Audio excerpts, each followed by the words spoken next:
बिस्मिल्लाहिर्रहमानिर्रहीम। बालेपाड़ा चाचकियापुर बांगा बालिका माद्रासा ও এলাকার যৌথ উদ্যোগে আয়োজিত আজকে ওয়াজ মাহফিল সম্মানিত সভাপতি আল্লাহ মোহাম্মদ নুরুল ইসলামুল্লাহ, উপস্থিত আছেন আমন্ত্রিত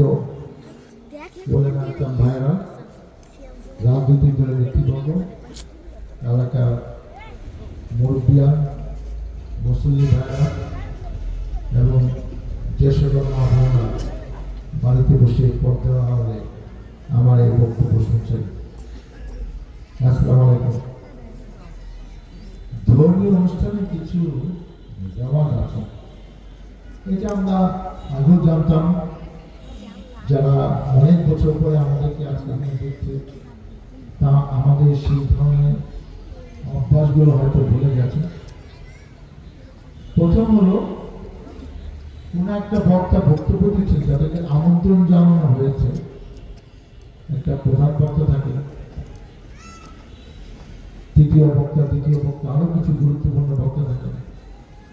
উনি একটা ওয়াজ শুরু করলে আপনি যত বড় নেতা হন, তার বক্তৃতা থামায় বক্তৃতা দেওয়া, এলাকার চেয়ারম্যান, এমপি, উপজেলা চেয়ারম্যান, এটা কিন্তু ইসলামিক শিষ্টাচারের মধ্যে পড়ে। ওনারও একটা সম্মান আছে। ওনাকে আগে বলতে কিন্তু আপনি 10 মিনিট পরে শুরু করেন, আধা ঘন্টা পরে শুরু করেন, কিংবা ওনাকে ম্যাক দিতেনই না, ওনাকে চা খাওয়াতেন, ভাত খাওয়াতেন, অন্য জায়গায় অপেক্ষা করাতেন। উনি একটা পরিকল্পনা নিয়ে আসেন, উনি কিছু মূল্যবান কথা বলবেন, ওনার একটা পরিকল্পনা আছে, উনি অনেক কিছু জানেন। আজকে কি কি নিয়ে আলাপ করবেন, ওটা উনি একটা পরিকল্পনা নিয়ে মঞ্চে ওঠেন। এবং ওনাকে যখন ঠাস করে বানা দেবেন, ওনার কিন্তু সেই ছকটা কিন্তু ছন্দপূর্ণ হবে। এরপরে ওয়াজটা আমি কতটুকু ভালো দিতে পারবো, এটা কিন্তু উনিও জানে না। সবসময় অনেক সময় মনোবলটাও অত শক্ত থাকে না। এই কালচারটা যেন আগামীতে আমরা মেনটেন করতে পারি, যে যে বলছে বলুন, আমি দেখলাম যে উনি বলছে, আমি যদি এটা আগের থেকে খবর নিয়ে টেলিফোন, আমি তো আধা ঘন্টা পরে উঠবো, কিংবা আমি যদি তার কথা সত্যি শুনতে চাই, আমি বসে থেকে আধা ঘন্টা শুনি, ওনার শেষ হলে তাকে বক্তব্য রাখবো, কোনো সমস্যা না।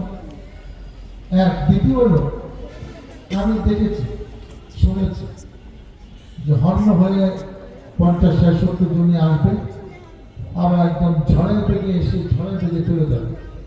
আপনি যতই ব্যস্ত থাকেন, মিনিমাম একটা শিষ্টাচার যে কোনো ওয়াজ মাহফিলে থাকতে হবে। কারণ এটা একটা রাজনীতির মঞ্চ না, একটা সামাজিক অনুষ্ঠান, একটা মসজিদ মাদ্রাসার উদ্যোগে এলাকাবাসীর থেকে ওয়াজটা হচ্ছে। ধর্মমান মুসলমান ভাইয়েরা এসেছেন শান্তিতে কিছু গুরুত্বপূর্ণ ইসলামিক কথা এদের মুখ থেকে শুনতে, এবং তাদেরকে ডিস্টার্ব করা, তাদের মনোযোগ নষ্ট করা কোনো অধিকার আপনার না। আপনি আসেন, ঝড়ের বেগে এসে ঝড়ের বেগে চলে যাওয়ার জন্য, তাহলে আপনি আসার দরকার আছে। যারা মনে করে যে জনগণ আমার কাছে যেমনি, আমাদের 5 তারিখের পরে এটা কিন্তু নতুন করে আমাদেরকে, আপনাদেরকে সবাইকে ভাবতে হবে যে জনগণ কারো হাতে যেমনি না, আপনারা যেমনি, যে যেরকম করে তার জন্য সেরকম পুরস্কার অপেক্ষা করে।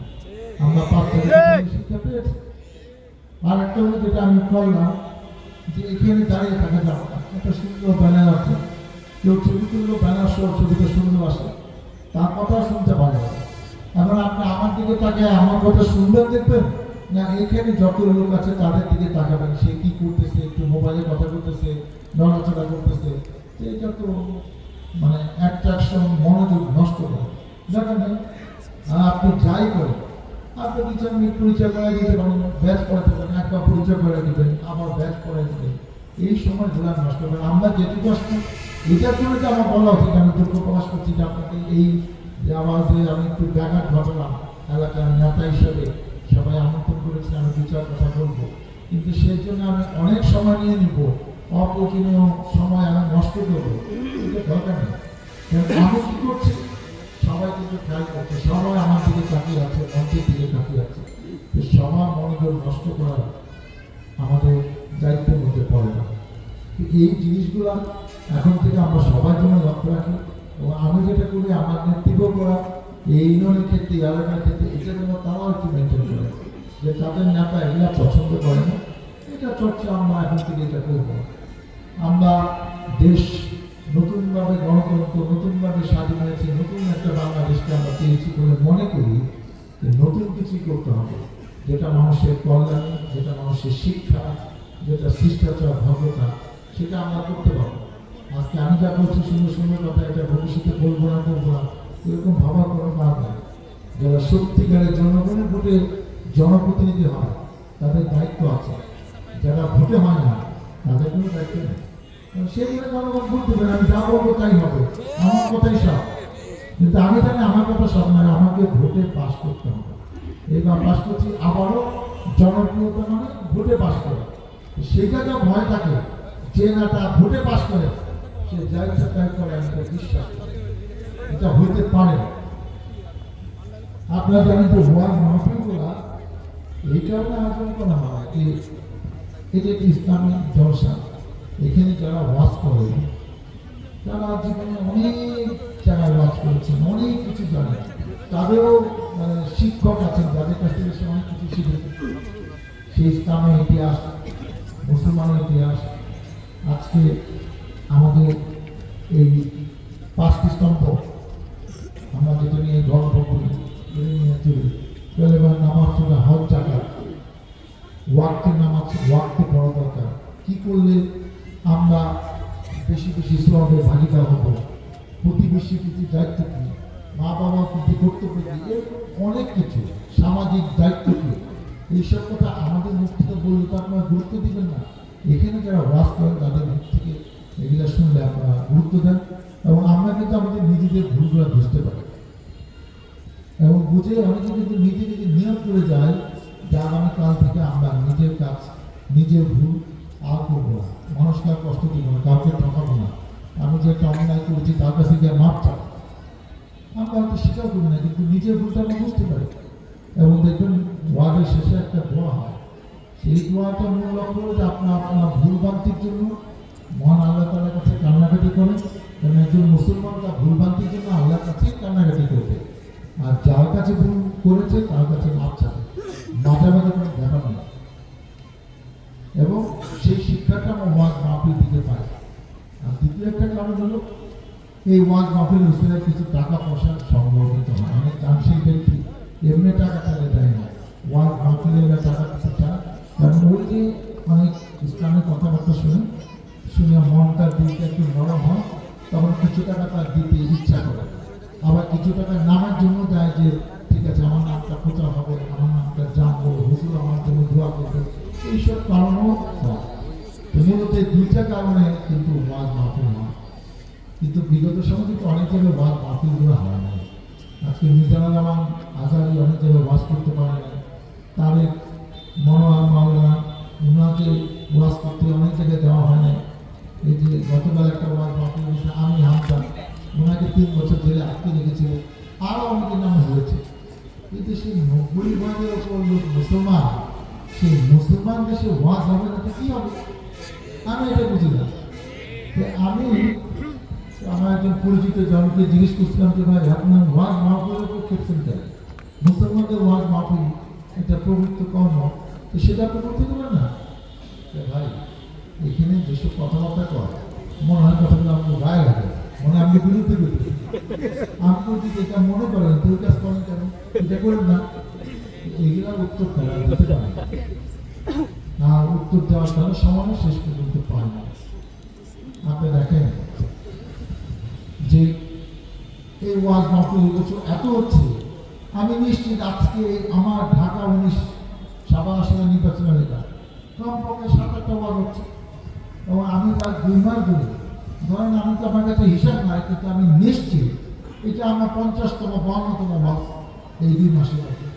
এমনও দিন আছে আমি 4টা ওয়াজে গেছি, একটা তো প্রতিদিন আসি সন্ধ্যা করে, এখন আমি বড় হুজুর হয়ে গেছি, আমি সেই জায়গায় খাই, পিঠা খাই কিংবা ফল খাই কি ভাত খাই, তারপরে সামনে হুজুরদের মতো আমি 2-4 কথা আমি মাঝে মতো বলে কিছু করার নেই, আমি আসলাম আমি আসি আমার সাথে, কারণ 15 বছর এলাকায় ছিলাম না। এখন এরা বসে আছেন বেশিরভাগই ভোটার, এগুলো যদি একটু চেহারাটা না দেখায়, 2-4টা কথা না কয়, এরা বুঝবে কেমন যে ডাক্তার সাহেবের জন্য ভোট দেওয়া দরকার। এই লোকটা তো দিন কই ছিল, এই লোকটা তো অত খারাপ না যত খারাপ আমরা শুনছিলাম। এই কথা আমরা চিন্তা করতে পারি। তা আমার তো দায়িত্ব আছে বারবার আপনাদের সামনে আসা, কত ইলেকশন হবে যাই আমরা আশা করতেছি বছরে হয়তো কোনো এক সময় ইলেকশন হবে। ইলেকশন তো এবার ভোটে হবে, দিনে ভোট রাত তো হবে না নিশ্চয়ই। এখন জনগণের ভোট তো লাগবে না। হ্যাঁ, আমি যে জায়গায় যাবো সেখানে যারা চেয়ারম্যান হিসেবে মেম্বার সবাই ভোট লাগবে। অর্থাৎ আমি যে কথাটা বলতে চাই ভাই, সবাই সোজা হয়ে যান, হুঁশিয়ার হয়ে যান। কে কি করতেছে প্রতিবাদ করতে পারতেছে না, বলতে পারতেছে না, সবাই সব কিছু জানে। অর্থাৎ আমরা যদি সত্যি জনগণের ভোটকে ভয় পাই তাহলে আপনি ঠিক মতো চলেন। আর যদি মনে করেন যে সব কিছু উঠে আল্লাহ, আল্লাহর কাছে তো চালাকি করা যাবে না, আল্লাহকেও আমরা যেন ভয় পাই। আমরা ডাক্তাররা কিন্তু আল্লাহর অনেক রকম ব্যাপার জানি। সেই ডাক্তারি বিদ্যা যেহেতু শিখছিলাম সেটা সম্বন্ধে 2-4 কথা বলি। সেটা হলো, আপনি কখনো দেখছেন কিনা যে গাড়ির হেডলাইট কিন্তু সামনে, তা আমাদের দুইটা চোখকে যদি আমি হেডলাইট ধরি, এই দুইটা একটু একটা ঘর থেকে উঠে গেছিলাম। আপনারা ছোটবেলায় অনেক সময় বাস্তবতা দিক দিয়ে অনেকেই গেছেন, কিন্তু এখনো যান। কত খুঁটা খুঁটা লাগছে, কয়টা চোখে খুঁটা লেগে চোখ নষ্ট হয়েছে, চোখে ব্যথা পেয়েছেন, এরকম ঘটনা খুব কম, কারণ খুঁজে লেগে লাগে। আল্লাহ যখন আপনাদের তৈরি করছে তখন আল্লাহ জানে যে এই চোখটাই আপনার সব। যার চোখ আছে আমরা হয়তো বুঝি না, যার এক চোখ নাই, 2 চোখ নাই, সে কিন্তু জানে যে চোখ কি মূল্যবান জিনিস। এই সুন্দর দুনিয়া দেখতে হলে তো চোখই লাগবে। ঠিক তখন দেখেন আল্লাহ কত আগে চিন্তা করছে যে এই চোখই তো মূল্যবান, তুমি এটা গুরুত্ব বুঝতে না, কিন্তু আমি জানি চোখ কি জিনিস। এইভাবে আমাদের রক্ষা করছে।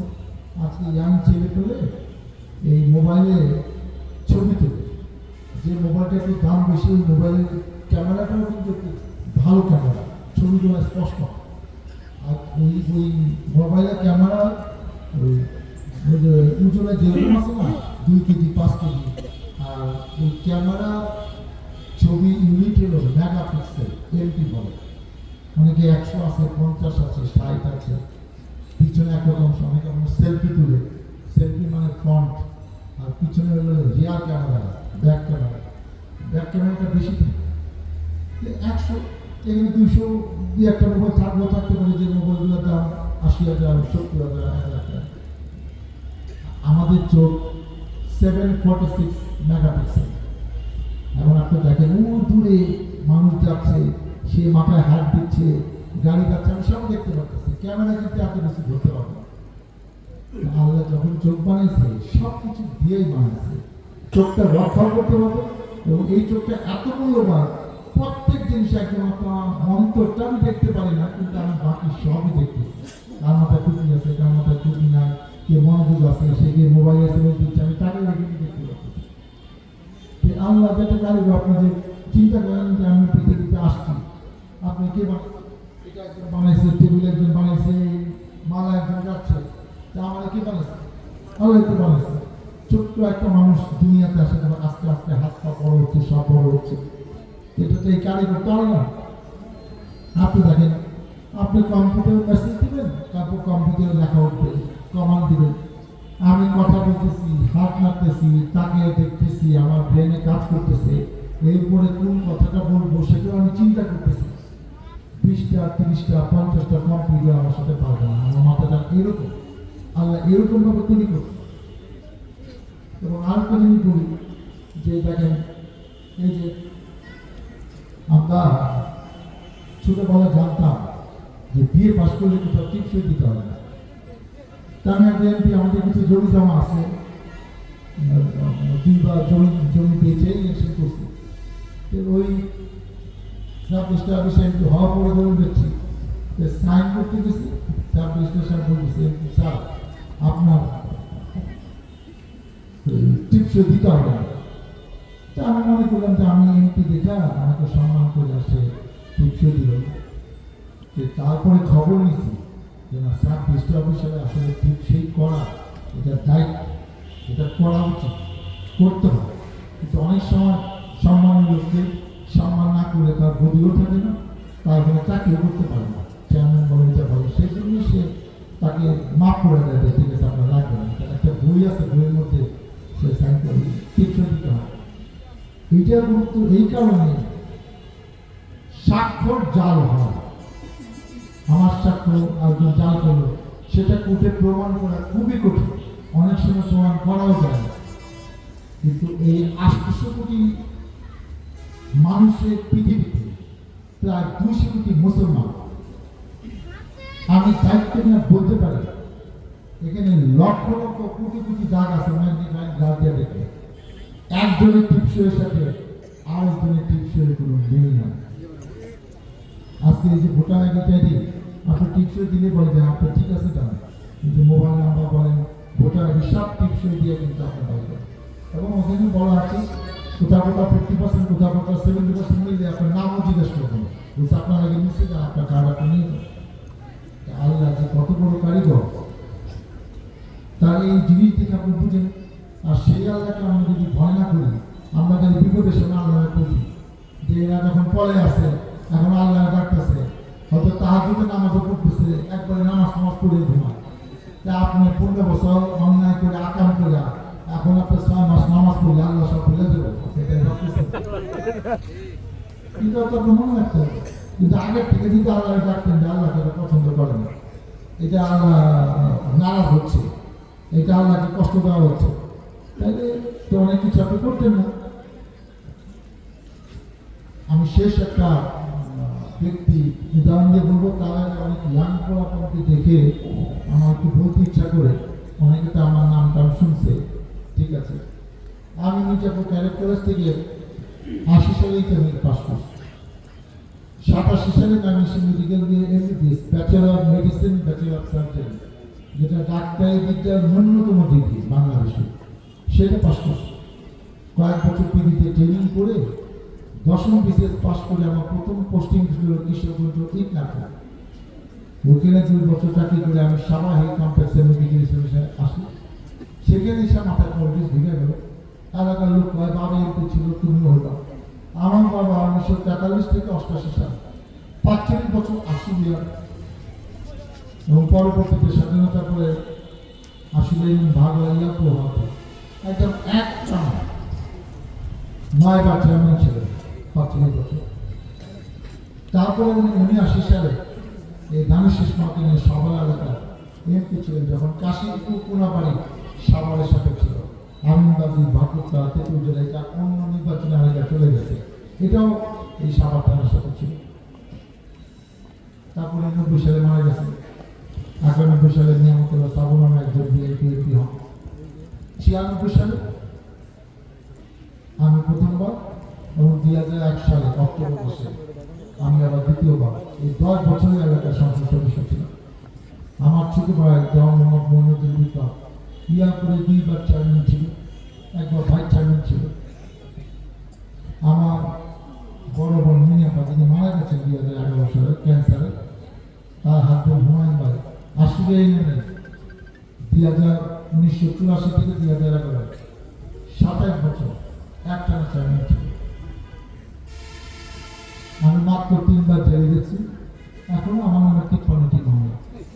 এই কথাগুলো বললাম যে একটা রাজনৈতিক পরিবারের সন্তান, বাবার পথে হাঁটছে, যে বাবা শিখছে যে মানুষের উপকার করলো পারলো। আর উপকার তো দূরের থেকে যা করা যায়, রাজনীতি করলে অনেক বেশি করা যায়, যদি নিয়তটা ভালো থাকে, যদি দর্শনটা ভালো থাকে, সত্যিকার আমি সেবা করতে চাই। কিন্তু 15টা বছর কিন্তু আমাদের কিন্তু নষ্ট হয়ে যাচ্ছে। তারপরে কিন্তু একবারে মনে হয় না যে এই দেশ থেকে পালে আমি একটা কিন্তু অন্য কোনো দেশে গিয়া ওই দেশে শান্তিতে থাকি, বাংলাদেশে আসে না। যদি এরকম হইতো, আমাদের উপর যে স্ত্রীগুলো চালাইছে চলে যেত। কিন্তু আল্লাহর উপর ভরসা ছিল যে এই দিন না, একদিন তো আসবে, সেই অপেক্ষায় ছিল। সুযোগটা আল্লাহ করে দিচ্ছে। বিএনপি তো 15 বছর 16 বছর আন্দোলন করছে, সমন্বয় করা নেই, একটা নির্বাচন করে কিছু করতে পারে না। কিন্তু বিএনপি যে ফিল্ডে চলে গেছে, আজকে আওয়ামী লীগের বিরুদ্ধে যে মানুষ যে অসন্তুষ্ট, এবং তাদের অন্যায়গুলো যে আপনার গ্রামে গঞ্জে ছড়িয়ে দিয়েছে। আজকে দেখেন 1500 ছাত্র শ্রমিক জনতা মারা গেল। যারা মারা না গেলে কেউ ডাক্তার হতো, কেউ ইঞ্জিনিয়ার হতো, শিক্ষক হতো, আমরা হতো, রাজনীতি হতো। তারা হতে পারে না, হতে ধর হয় না, যদি গুলি করে মারা। শুধু তাই না, হেলিকপ্টার থেকে গুলি করা হয়েছে, অনেক মানুষ মরছে। মা 2 বছরের 3 বছরের শিশুকে নিয়ে বারান্দা আসতে নিচ্ছে, কিসের মিষ্টি যাচ্ছে, সেখানে শিশু গুলি রাখতে মারা গেছে। তার কি অপরাধ? সেটা কিছুই জানে না। দুনিয়াতে আসার সাথে সাথে তার জীবনটা চলে গেল। এই বাংলাদেশে পুরো পৃথিবী আমি ধরে এখানে হেলিকপ্টার দিয়ে মিছিলের মধ্যে গুলি করে শেষ রক্ষা হয় না। 15,000 শ্রমিক ছাত্র জনতা আহত হয়েছে, পঙ্গু হয়েছে। যার 1 চোখ নাই, কারো 2 চোখ নাই, কারো 1 হাত নাই, 2 হাত নাই, 1 পা নাই, 2 পা নাই। অনেক এখনো কিছু কিছু মানুষ হাসপাতালে শুয়ে আছে। অনেকে আছে সারা জীবনের জন্য পঙ্গু হয়ে গেছে। আমাদের জীবন দিল, এই জীবন কে নিয়ে গেল? আমাদের কোনো দায়িত্ব না, সরকারের কোনো দায়িত্ব না। আসুন আমরা এই জিনিসগুলো ভাবি, যারা জীবন দিচ্ছে তাদেরকে সম্মান করি, তাদের পরিবারের প্রতি কৃতজ্ঞতা প্রকাশ করি এবং তাদের জন্য আমরা সিদ্ধান্ত নিচ্ছি বিভিন্ন ভবনের নাম, পাঠাগারের নাম, রাস্তার নাম, মোড়ের নাম, আরো কোনো চত্বরের নাম আমরা এই সবারে শুধু 5 তারিখে 66 জন মারা গেছে 2 থানা আক্রমণ করতে, যেটা বাংলাদেশে কোনো জায়গায় মারা যায়। যাতে যারা যেরকম করেছে, আমরা এতদিন জানতাম যে অনেকের বিচার পরকালে হয়, সেখানে বিএসটি দুদিকে হিসাব নিকাশ কে করেছে, কিন্তু কিছু কিছু বিচার দুনিয়াতে হওয়া দরকার। এবং বাংলাদেশের জন্য যেটা এক্সাম্পল, এবং এই এক্সাম্পলটা সবার জন্য, বিশেষ করে আমরা যারা রাজনীতি করি, আমাদের মাথায় এটা এখন থেকে ঢুকে গেছে যে জনগণকে সম্মান করতে হবে, গুরুত্ব দিতে হবে, তাদের মতামতকে তোয়াক্কা করলে আগে যারা করেছে তাদের পরিণতিটা আমরা দেখেছি। এরকম কাছাকাছি কিংবা একটি ভয়াবহ পরিণতিও যারা অন্যায় আচরণ করবে তাদের জন্য হতে পারে। আমরা সবাই যেন ভুল হয়ে চলি। আমি শেষ একটা গল্প বলে আমার বক্তব্য শেষ করি। আলেকজান্ডার দ্য গ্রেট গ্রিক রাজ্যে সে রাজা ছিল, তার বাবাও রাজা ছিল, দ্বিতীয় ফিলিপ। মাত্র 32 বছর বাচ্চা এবং এমন সেনাপতি জীবন দশায় কোন যুদ্ধে পরাজিত হয়নি। সে মারা যাওয়ার আগে তার আত্মীয় স্বজন, বন্ধু বান্ধব, শুভাকাঙ্ক্ষী গুরুত্বপূর্ণ ব্যক্তিকে, উনি একজন খ্রিস্টান ছিলেন, 3টি শর্ত দিয়ে গেলেন, 3টি মূল্যবান কথা বলে গেলেন অসুস্থ হওয়ার আগে। 1 নম্বর, যে ডাক্তাররা আমার চিকিৎসা করবে, আমার মৃতদেহ, খ্রিস্টানদের কবর দিতে আপনারা জানেন, মৃতদেহ সেই ডাক্তাররা বহন করবে, আমার আত্মীয় স্বজন সেই কখন করতে পারবে। দ্বিতীয় হল যে আমাকে যে রাস্তা দিয়ে নিয়ে যাবে কাফনে করে, সেই রাস্তা আমার যা ধন সম্পদ আছে প্রায় সবই সেই রাস্তায় ছড়িয়ে ছিটিয়ে রাখতে হবে, টাকা পয়সা সীমাটনা যা থাকে সব। তৃতীয়টা হলো আমার 2টা হাত, আমার যে আমাকে ঢেকে রাখবে, 2টা হাত কখনোর বাইরে থাকবে, ডান হাত এবং বাম হাত। প্রথমটা ব্যাখ্যা হলো যে আমি যতদিন বেঁচে থাকবো না থাকবো, এটা উনি জানেন, কোনো ডাক্তার আমার জীবন রক্ষা করতে পারে না।